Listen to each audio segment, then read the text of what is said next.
Fraktion der Europäischen Konservativen hat jetzt das Wort Herr Abgeordneter Callanan.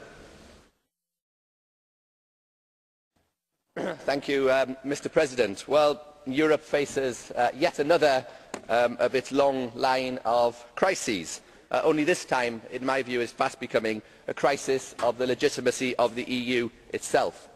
Now, of course, many of us warned that the monetary union with a light touch that was envisaged in the Maastricht Treaty could not work and for a single currency to succeed, significant centralisation of power would be required.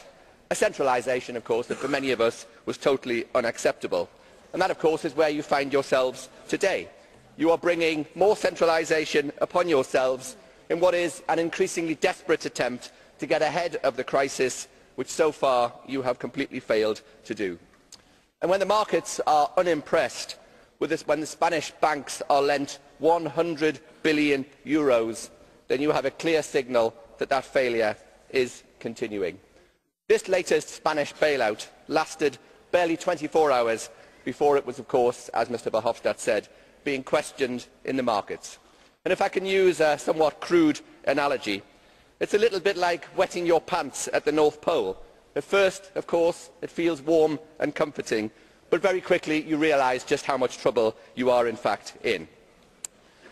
And let me make 2 points. Firstly, it would be unacceptable that the measures that you propose to take should fall upon those who proposed originally to steer clear of this risky venture.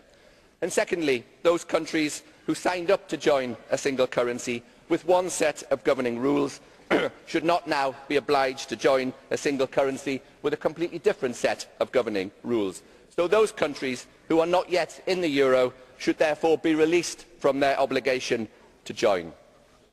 Now, over the last 20 years, the EU has become ever more out of touch with public opinion, and that has been shown in many recent elections and referendums. The people of Europe are becoming increasingly worried about centralisation, about the remoteness of those who are gaining more power in the EU by the day. And in no area is this seen more starkly than the management of the EU budget.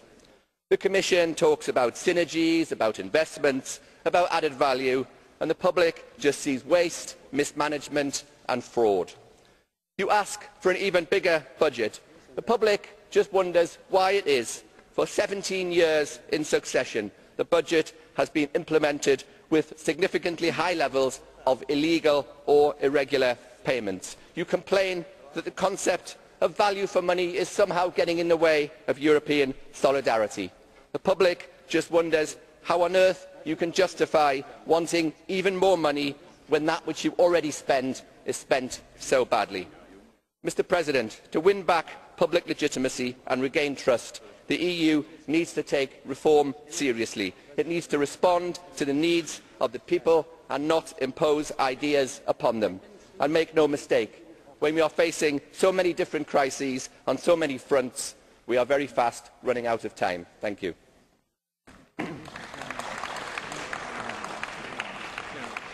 Vielen Dank, Herr Callanan.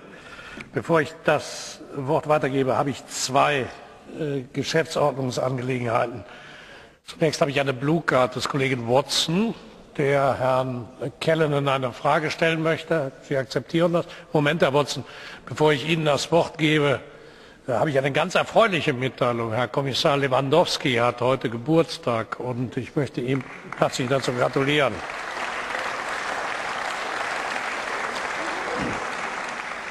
Herr Lewandowski, ein schöneres Geschenk zum Geburtstag als diese Debatte kann man sich dann nun wirklich nicht wünschen. Bitte, Herr Watson. Thank you, President. Mr Callanan, President, is among those who urges the European Union to get its act together. But does he not accept that if the European Union is going to be a success as a monetary union, without the UK, as seems to be the case, then it will need to do things which will have an impact on the United Kingdom.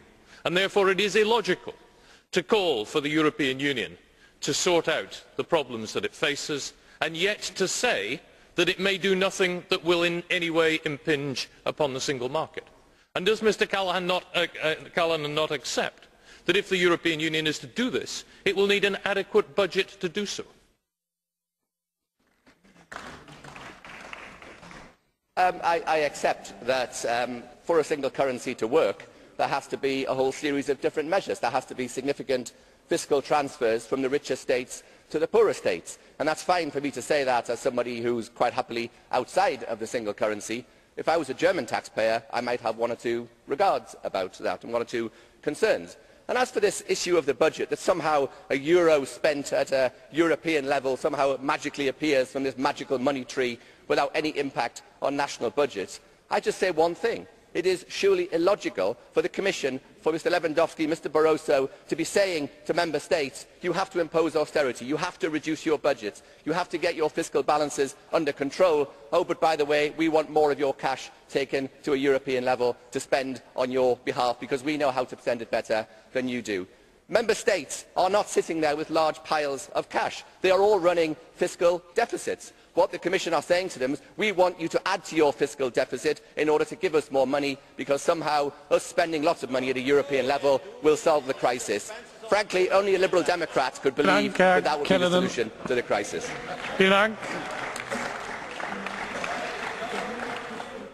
Das Wort hat jetzt für die